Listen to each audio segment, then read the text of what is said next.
Tuhan yang memenuhi bahkan melampaui pengharapan kita adalah Tuhan yang menggantikan kehinaan kita menjadi kemuliaan bagi kita. Nah, hari ini kita akan melihat bagaimana baiknya Tuhan kepada kita. Tuhan kita bukan hanya mengangkat kita dari kehinaan dan menjadikan kita sama seperti orang rata-rata, seperti orang di sekeliling kita. Tetapi Tuhan mengangkat kita hingga kedudukan kita ada di atas orang-orang di sekeliling kita. Dalam Mazmur pasal 73 ayat 24 dikatakan, dengan nasihatmu engkau menuntun aku dan kemudian engkau mengangkat aku ke dalam kemuliaan. Nah, saudara kasih, dalam nama Yesus ini bukan bercerita mengenai seseorang yang mati dan kemudian diangkat dalam kemuliaan Tuhan ke sorga. Tetapi ini dapat terjadi dalam kehidupan kita sekarang ini. Dengan nasihat, dengan firman, Tuhan menuntun kita. Dan tuntunan Tuhan pasti membawa kemuliaan dalam hidup kita. Kalau kita mendengarkan firman dan melakukannya sungguh-sungguh, maka tidak ada kehinaan yang bisa menjamah kita. Sebaliknya, segala kehinaan kita akan digantikan oleh kemuliaan Tuhan. Dan saya berdoa itulah yang dijadikan dalam hidup saudara dan hidup saya juga. Boleh kita yang percaya berikan tepuk tangan bagi Tuhan Yesus. Haleluya. Dan ini semuanya terjadi di alam roh. Alam roh sungguh bekerja. Dan apa yang dikerjakan di alam roh pasti dinyatakan di dunia nyata ini.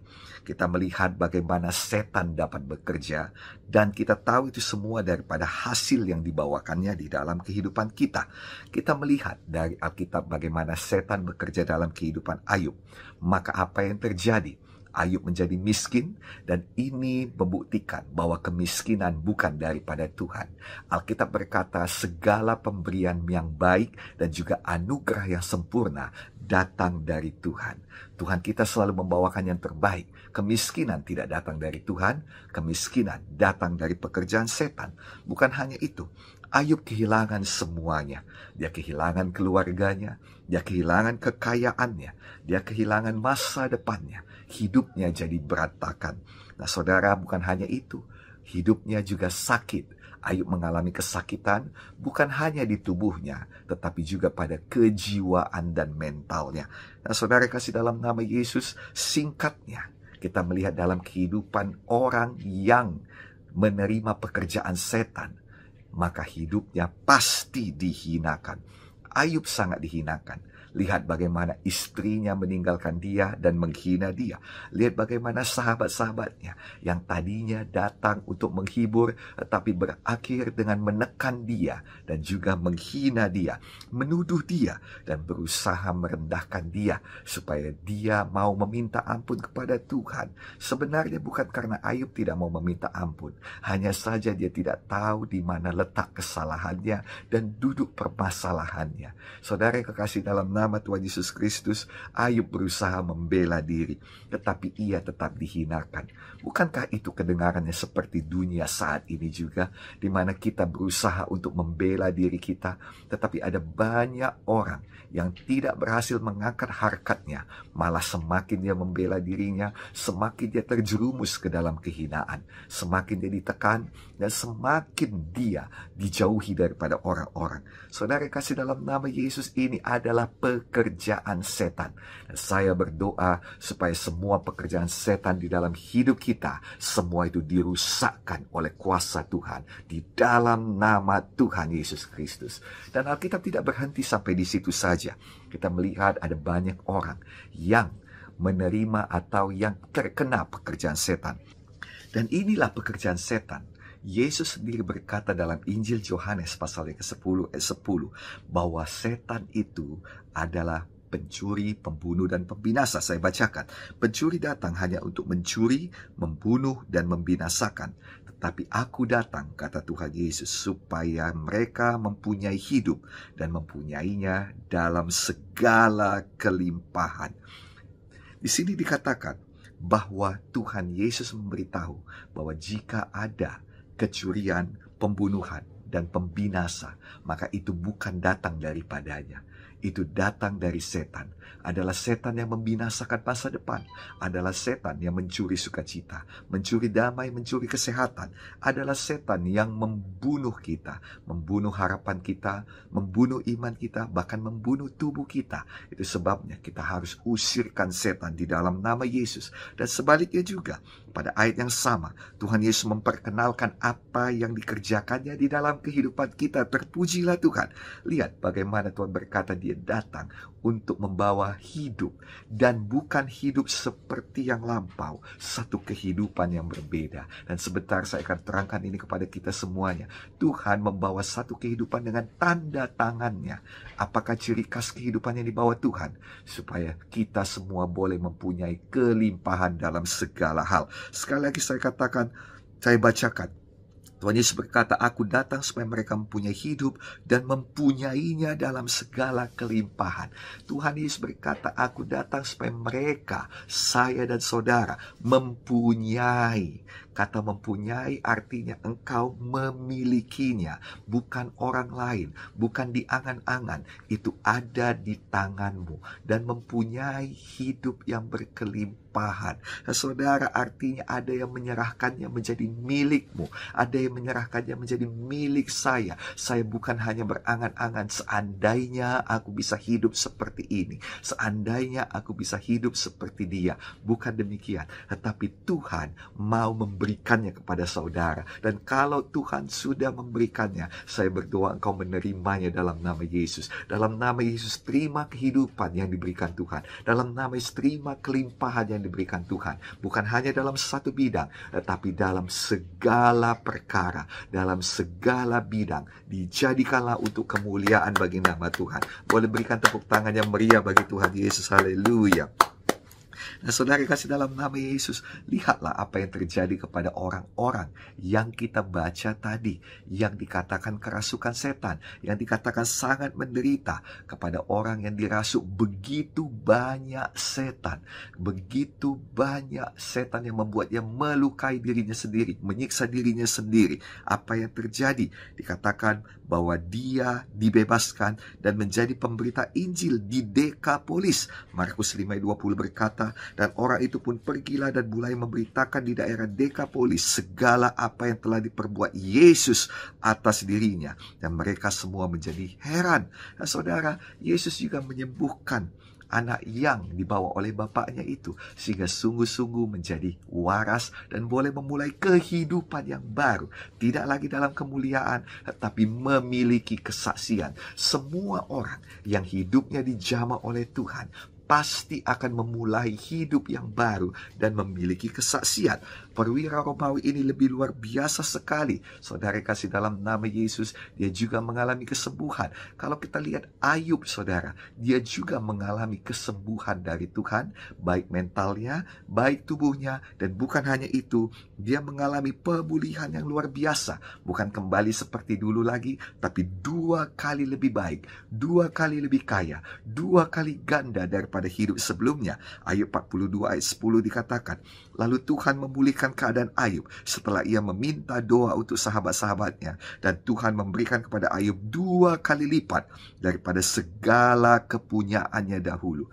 Tuhan Yesus membebaskan. Tuhan Yesus bukan hanya mengembalikan kehidupan kita yang hilang, bukan hanya mengangkat semua kehinaan kita dan menghapus semua celah kita, tetapi Tuhan Yesus membawakan kemuliaan kepada kita. Dan saya berdoa di dalam nama Yesus, itulah yang dijadikan Tuhan kepada kita semuanya. Dalam nama Yesus, mulai saat ini, segala celah, segala hina, dan semua kehidupan kita yang buruk di masa lalu, semua itu diangkat oleh Tuhan, digantikan oleh kemuliaan Tuhan melimpah dalam hidup kita. Jadilah untuk kemuliaan Tuhan di dalam nama Tuhan Yesus. Boleh kita berikan lagi tepuk tangan bagi Tuhan Yesus. Haleluya.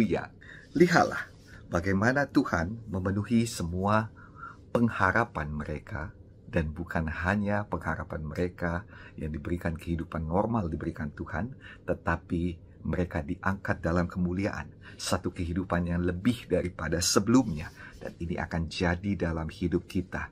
Kita tidak sama seperti sebelumnya, tetapi dalam nama Yesus ada kehidupan yang lebih lagi. lebih lagi, lebih lagi, lebih lagi jadi pada kita semua dalam nama Tuhan Yesus. Haleluya. Nah, Bapak Ibu Saudara-saudari, Tuhan membawa kemuliaan dalam hidup kita. Sebelum Tuhan memuliakan kita, sesungguhnya Tuhan mau menghapus kehinaan pada kita. Tuhan dapat menghapus celah dan kehinaan dalam hidup kita. Dalam Yosua pasal 5 ayat 9 dikatakan, dan berfirmanlah Tuhan pada Yosua, hari ini telah kuhapus celah Mesir daripadamu. Itu sebabnya nama tempat itu disebut Gilgal sampai sekarang. Gilgal adalah tempat pertama perhentian orang Israel setelah mereka menyeberangi sungai Yordan. Gilgal adalah wilayah pertama yang ditaklukkan Yosua karena Tuhan. Dan itu tidak pakai peperangan, tanpa peperangan. Karena Tuhan membuat hati daripada bangsa-bangsa di sekeliling mereka gentar dan kecut menghadapi Yosua.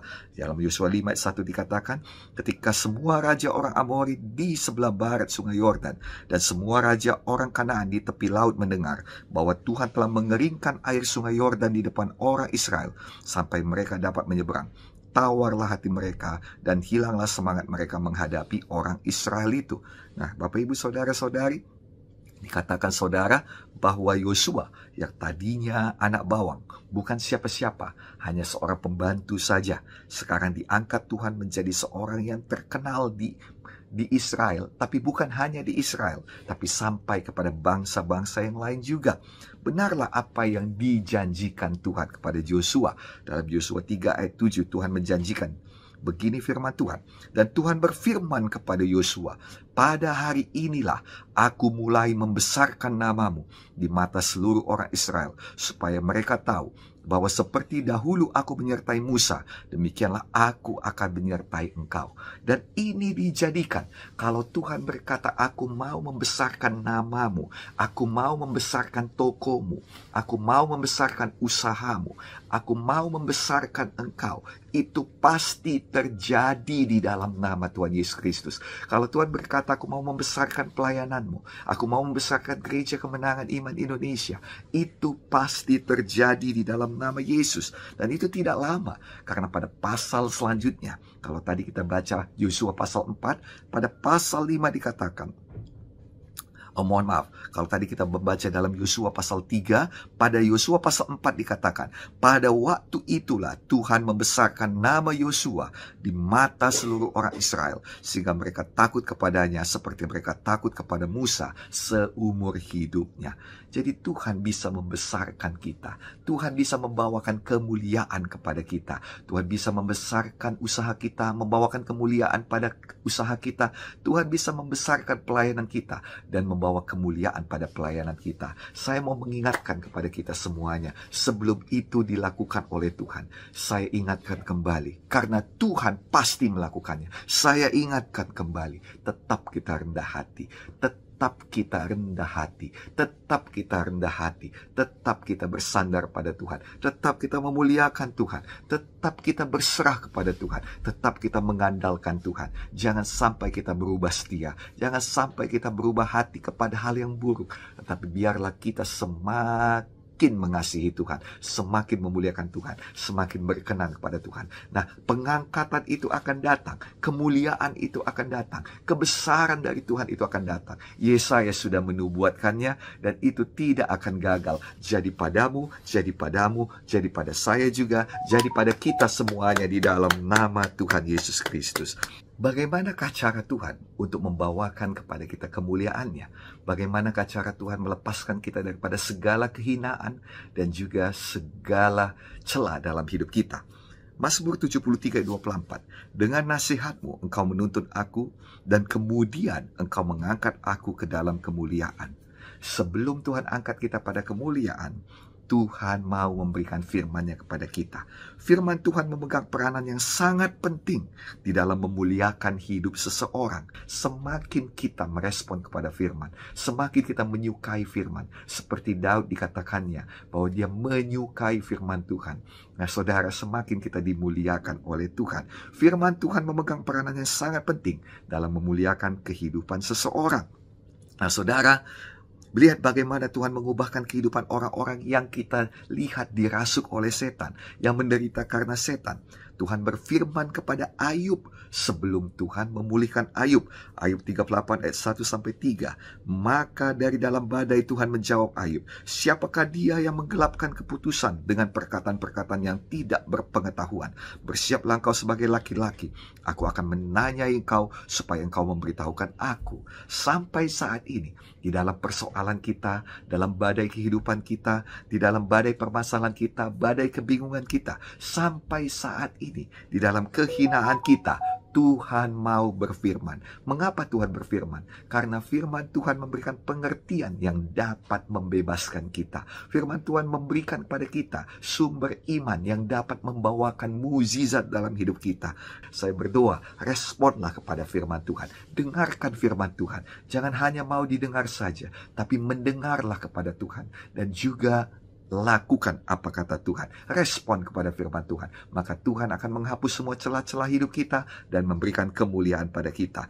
Kekurangan yang kau alami, Yesus kita ada di atasnya. Sakit hatimu, susah hatimu, Yesus kita ada di atasnya. Apa yang dilakukan setan kepadamu? Dia mencuri kebahagiaanmu, Yesus kita ada di atasnya. Perwira ini tahu di mana tempat Yesus, dan itu sebabnya dia bisa berkata-kata demikian. Dan dia juga berkata satu hal yang indah, yaitu sepatah kata saja, tidak perlu banyak, tetapi itu datang dari sumber yang tepat. Hari ini saudara mendengarkan dari sumber yang tepat, dan saya berdoa dari begitu banyak firman yang disampaikan pada saudara, minimum satu patah kata firman engkau bawa pulang, supaya apa yang jadi, apa yang kau rindukan, dan apa maksud Tuhan dalam hidupmu pasti digenapi di dalam nama Tuhan Yesus.